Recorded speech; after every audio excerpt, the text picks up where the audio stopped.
regarding the inauguration ceremony, one thing that I definitely wanted to touch on when we started this channel, I kind of told you that I was conflicted in my feelings because a lot of the rhetoric around the inauguration was a little bit too celebratory from journalists. Now, if you're a citizen or civilian, of course you should celebrate. Mm-hmm. But I think as a journalist, you kind of have a responsibility to remember, yo, you're a journalist. You're not a cheerleader. Yes, a responsibility to remain impartial. Yes. Yeah, and this is my biggest issue with Van Jones. And yes, I was always going to go there with Van Jones. I don't like Van. He's always on TV crying. He's always he'll in one breath he'll say after Trump gave his State of the Union address, I think his first one, didn't Van Jones say, "Now this is when he became the president"?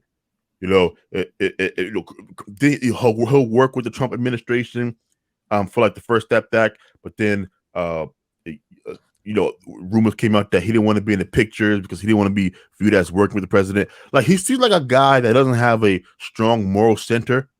Van Jones is problematic amongst a lot of folks. He's a little. That's strange because everyone finds him to be annoying. The left, the right, he has no fans.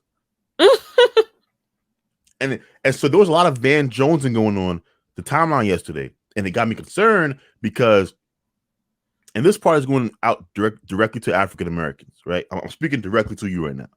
Matter of fact, hear me. We have to remember that a lot of our frustrations about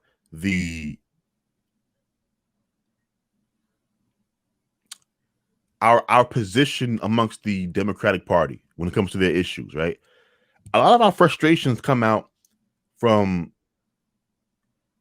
this a feeling that we have that we are taken advantage of, that the black vote is disrespected. They come around every 4 years when they need something, but then they push us into the back and don't acknowledge us when it comes down to policy. And so I think it's very important for people, there was a lot of celebrating that Kamala Harris, the first female VP, first black female VP, first Asian VP. Like, every article, they made it a point to list those three things: first female VP, first black VP, first black female VP, and first Asian VP. Mm-hmm. And I was thinking to myself, why does this annoy me so much? Go ahead, Shannon. No, go ahead. I was going to wait for you to finish your thought. Yeah. And I realized it annoyed me because as a personal belief, you know how I feel about identity politics, generally speaking. But just from a strategical, critique, the left, and when I say the left, I mean Democrats, what they are doing now, they are putting people in positions of power based off of their identity to continuously carry, corporate policies. So, for example, Obama becoming the first black president, but nothing he did was really that transformative. Okay. He kind of did the exact same thing as his predecessors would have, Bill Clinton or whoever. There was nothing unique about the man other than the fact that he was black. So his identity was special. His identity got us to fall in love with him and to feel this sense of pride. But his policies, his policies weren't transformative. There was nothing different about him at all. If there was such a thing as black politics, which there isn't, but if there was such a thing, he didn't have them. He didn't have them. And I want to remind people not to fall for what I think is the trick. And this is not a right now, it's a left wing thing, but it's going to become a left and right wing thing in the future as well, which is parties that diversify the aesthetic of their constituents, but the politics and the policies remain the same. Okay. If African Americans in particular don't want to find themselves disappointed Mm-hmm. 2, 3, 4 years from now, it is very important that we hold Kamala Harris and Joe Biden accountable for everything they do. Don't become cheerleaders just because oh, we got one of us in there now. I saw a lot of I that. don't. Yeah, no, go ahead before I say anything. Finish. Yeah, as I want to say, it's not me hating. I understand that everyone is different, right? I am not in identity politics the guy. I'm not the guy that says, oh, finally, Obama being the president makes me feel like I can do anything in the world. I'm not that guy. But I understand everyone is different. And so what I want to say is, remember, it is policy over identity. Yes. Judge these two individuals, Kamala Harris and Joe Biden, on their policies over the next 4 years. Don't get enamored with her identity. That's all I wanted to say. Go ahead, Shannon. Sorry for taking. I don't really think. Sorry. Okay, so I don't really think a lot of people. I mean, I feel like it's good to celebrate the fact that after 45 white vice presidents, that don't do that. Shannon.